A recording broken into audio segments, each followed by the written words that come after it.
You promised this step would take us behind the very first recipe. It leads to a stranger fact still, from before the first kitchen. What is stranger than cooking the whole recipe of everything? That almost everything the beginning made has already vanished. Vanished, so nearly all the beginning made is simply gone. Turned into the sea of light that still fills the sky today. The sea of light we met when the oldest fog had cleared? The same for most of all there ever was is now that glow. Then how can anything be left if almost everything is light? A tiny leftover stayed behind and grew into everything there is. Then take me to the moment almost everything went to light. In the first moments, the beginning made matter and its opposite. An opposite of matter, made at the same moment as the rest? For every kind of tiny piece, a matching opposite was made too. So opposite pieces were everywhere, beside the ordinary ones? Everywhere at once, the two in almost perfectly equal amounts. The newborn cosmos blazed, crowded edge to edge with both. Packed so tightly, with both kinds crowded all over? Yet a piece and its opposite can never rest together for long. Why can the two never sit quietly side by side? When a piece meets its opposite, both vanish in a flash of light. Both of them, gone together in a single small flash? Both at once, leaving only light where the pair had been. In that crowded cosmos, how often did a piece meet its opposite? Almost at once, everywhere, again and again across the sky. So flash after flash, the two kept meeting and going to light? Flash upon flash, until almost the whole cosmos had cancelled. Cancelled away, nearly all of it, into that sea of light? Into the oldest glow we now meet all around us. Nearly all the beginning built met its opposite and became light. Then how much was lost of all the beginning first made? For every billion of its opposite, a billion pieces of matter too. A billion of each, meeting and going to light together? Nearly everyone matched and cancelled, pair upon vanishing pair. Then surely nothing could be left if the two matched so evenly. Almost nothing, and yet the scales tipped by the smallest amount. Tipped, so there was a little more of one than the other.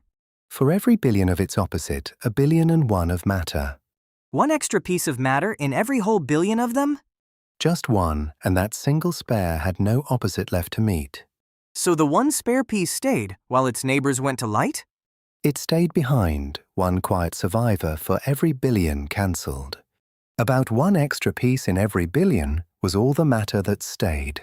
1 in a billion, such a tiny sliver, and still it stayed? That faint remainder is the whole reason anything was left. And what became of that one leftover piece in every billion? It gathered with its fellow survivors into the first simple stuff. The first simple stuff the first kitchen later cooked? The same, for no leftover would mean no stuff to cook at all. So without that spare piece, there would be no recipe, no stars? None at all, with no kitchen or stars, and no you to wonder. Then the leftover truly is the seed of every single thing we know? That small leftover became every star, every world, and all of you. All of it, grown from the one piece in a billion with no opposite? From that alone, kept safe when almost all else had gone to light. It feels almost too small a thing to have saved the whole world. The smallest of leftovers, yet the warmest, for it became us all.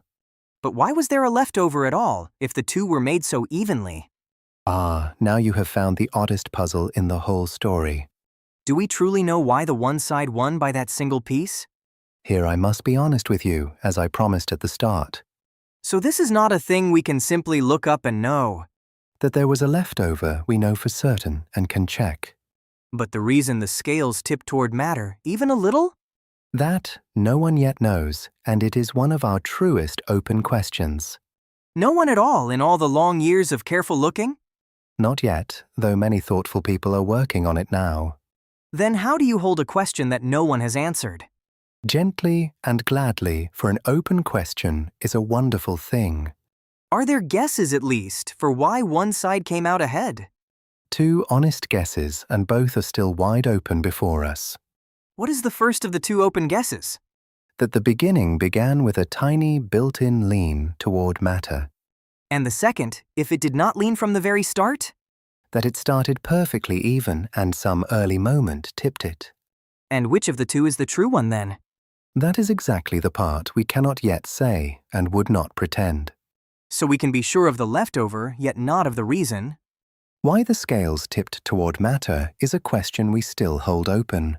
It is strange to know the what so well, and the why not at all. That is the honest shape of it, and nothing at all to fear.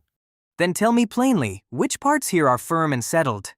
That the two were made almost equally is firm, among our surest. And that almost all of them met and went to light? Firm as well, written into the oldest glow we still meet today.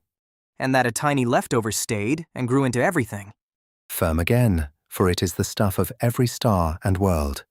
And the one unknown is only the reason it all tipped? All of that is firm ink, and only the why still waits unwritten. Ink for the what, and an open page for the why. Held side by side, with neither pretending to be the other. And should we look further back, for where the tilt began? Not tonight, for that is a stranger step still, for another time. So we rest here, at the leftover and its one open question? Here is exactly enough, a lovely place to pause our looking. Then let me sit a moment with what the leftover really means. Stay with it gladly, for it is the tenderest thought of the season. Almost everything the beginning made is already gone to light. And you are the small part that was left, one piece in a billion. Me and every point of light I have gazed up at by night? You and every star, all of you the leftover that never cancelled. And if the scales had balanced, with no leftover at all? Then only light, no stars, no worlds, and no one here to wonder. So the whole warm world hangs on that one tiny extra piece? On the smallest of leftovers, kept safe from the very start. It makes me feel small and somehow held both at once. That is a fine and honest way to feel beneath so much old light. And the reason it tipped, we carry as a gift not yet opened? A question still waiting, warm in our hands and lovely for it. I think I like holding a question that no one has answered yet. Then you have the very heart of it and the spirit of our looking. The smallest leftover, kept from the start, and grown into us all. A whole warm world from a single spare piece in every billion. I will never look up the same way again, knowing we were left. That is the gift of it, carried gently under the ancient glow.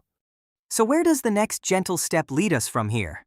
One step further back still, to the very first split second. Earlier even than the tiny leftover we found tonight? Earlier still, to a bold idea that space itself stretched enormously. Space itself, growing huge in the smallest sliver of a moment? So the leading idea sketches it, though we hold it in pencil.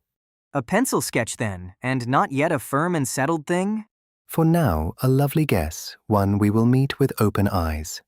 Then I can hardly wait to see the first split second sketched. Come next time, and we will hold that bold idea up to the light. Until then, I will keep our tiny leftover wherever I look. Carry it well and bring a friend along to carry one too. Follow along and be here when we sketch the first split second. Season 3 keeps following the light, all the way home. All the way home, one gentle step at a time.